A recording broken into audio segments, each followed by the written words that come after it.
some of my biggest accomplishments as a songwriter have been with people like Aretha Franklin, who I wrote a song called Who's Zoomin' Who for her, and also Jimmy Lee. Both of them were top 10 hits. Wrote a song for Natalie Cole called Miss You Like Crazy, which was also a #1 hit for her.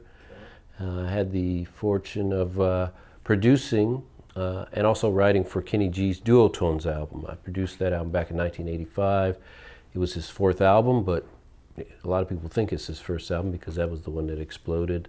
It included the now classic Songbird with also cuts like Don't Make Me Wait for Love, which I also was a songwriter on. Fortunate to write for Whitney Houston, which I know the great Judd Friedman and Alan Rich have written for.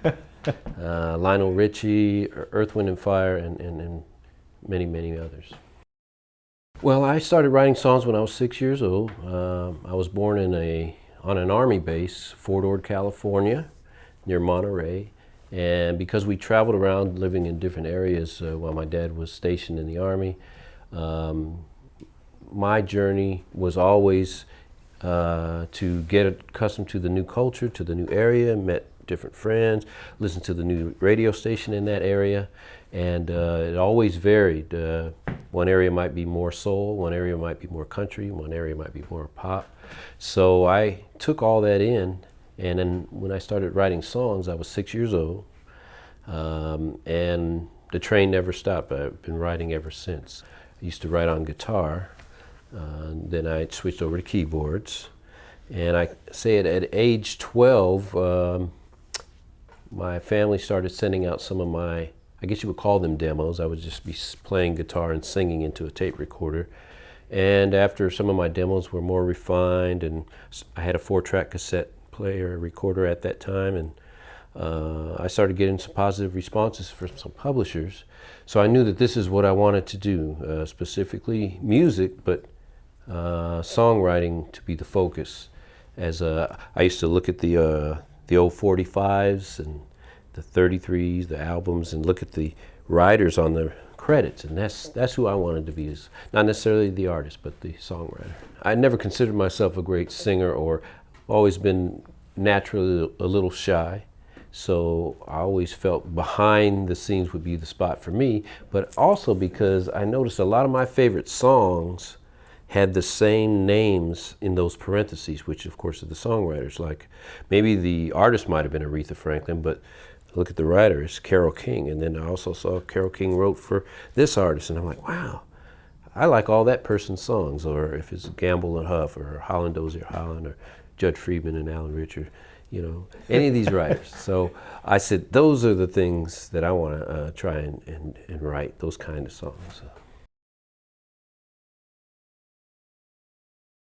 One of the things that I do when I write, I'd say 9 times out of 10, is I'll come up with a song title first, because that usually helps me find my course with the melody and the lyric.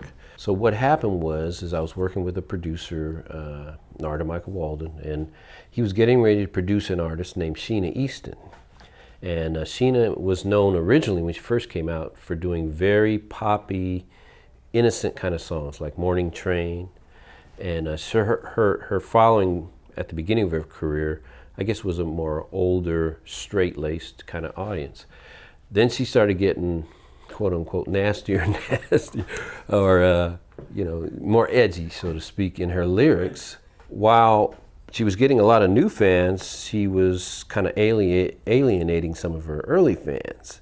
And she didn't want to alienate anybody. She said, I want to have all the fans. So maybe what I should do is scale it back a little, and let's see, how could I do that? How could I, if I got a song that maybe sounded edgy in the title, but the lyric was clean. So she put the word out to writers, if you guys can write stuff, something that may be edgy in the title, but clean. So that's what made me think of the song. Actually, my title was We Don't Have to Get Naked. And my wife said, you're going to ruin your reputation. Can you kind of scale that back? So I came up with We Don't Have to Take Our Clothes Off, because when you hear the words clothes off, you think, ooh, what is he talking about? But it's actually a very clean lyric. It's saying we don't have to do that to have a good time. Turns out the project fell through. The song was sitting there, And so the next artist that Narda was going to produce was a guy named Jermaine Stewart. I played him the song and he loved it. I just had to change a couple lyrics to make it more for a male vocalist. And of course, the rest is history. That song went to be a huge hit. It was wonderful to write for her. The song Who's Zoomin' Who came about because Narda was going to make a phone call to her to just get some ideas about what she wants to sing about. And he wanted to, as opposed to just ask her what you want to sing about, he just wanted to rap to her and get her input.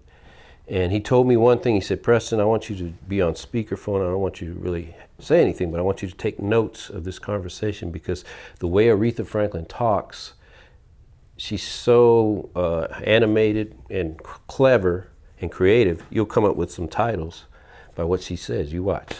So sure enough, he gets on the phone with her and says, hey, how's it going, Aretha? She said, well, you know, I just got off the phone with my Ferrari fella.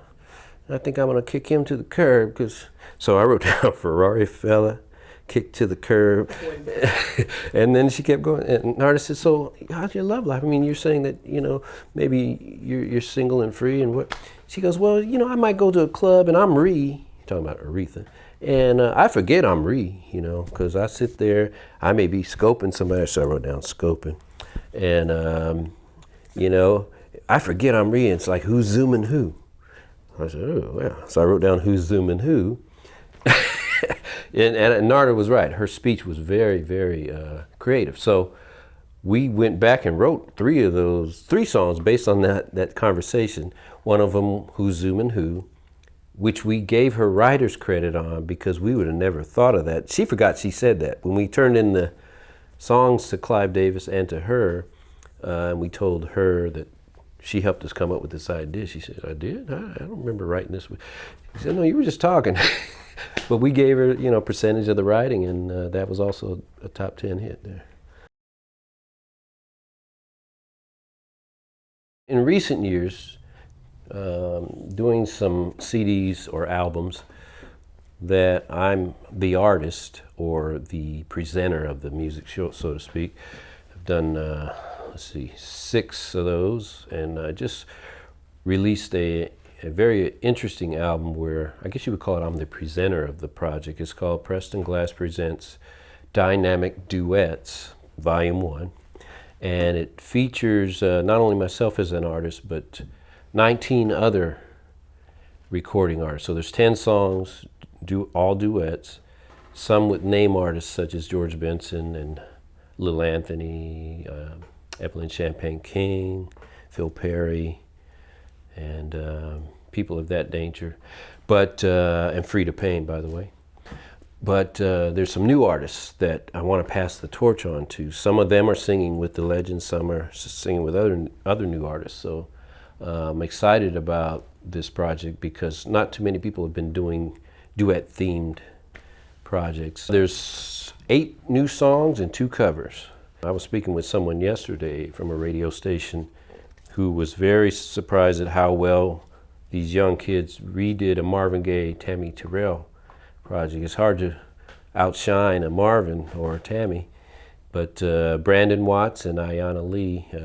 Ayanna Lee, by the way, is Jimmy Ruffin's granddaughter, and she's 16, so she did the Tammy part, and Brandon Watts did the Marvin Gaye part. So that was one of the covers, and then we also did We've Got Tonight, which is a Bob Seger tune, but we did it in a very interesting way. We did it bilingual, and we did it where it starts in a slow kind of tempo and then it goes to dance. To write from your heart, and I always say when you come from the heart, it'll reach the heart. I have had a pretty long career, and I've seen how music trends change. There was a point in my career where I said, you know, maybe I should start doing more of this style because that's what's happening, and you know, I don't really do much of that, and I'm not really known for that, or maybe I'm not really adept at that, but maybe I should. And I started to realize that that's actually chasing something a famous publisher actually gave me some good advice at that point. He said, Preston, do what you do. Stand still and the world's going to revolve and come right back to you in a circle. And that has proved to be good advice for me. So I would like to tell that to young writers, especially if you feel like maybe you're a little outside of the box that's common or popular. Just keep doing what you do great. And number one, you're going to love it. If you love it, somebody else is probably going to love it. If it's from your heart, it'll reach someone else's heart. So. I've always said that my best music has never been released. I know a lot of songwriters say that, but I truly feel that way because I've seen how, because of a situation or the opportunity or just the door open at the right or the wrong time, that song got in there and it was a hit, but maybe the other song should have been in there. And so now it gives us an opportunity as writers to get some of those songs that are sitting on the shelf out there. And some of these songs I know are excellent, and other writers I'm sure have the same experience. So it's pretty exciting actually to have that opportunity.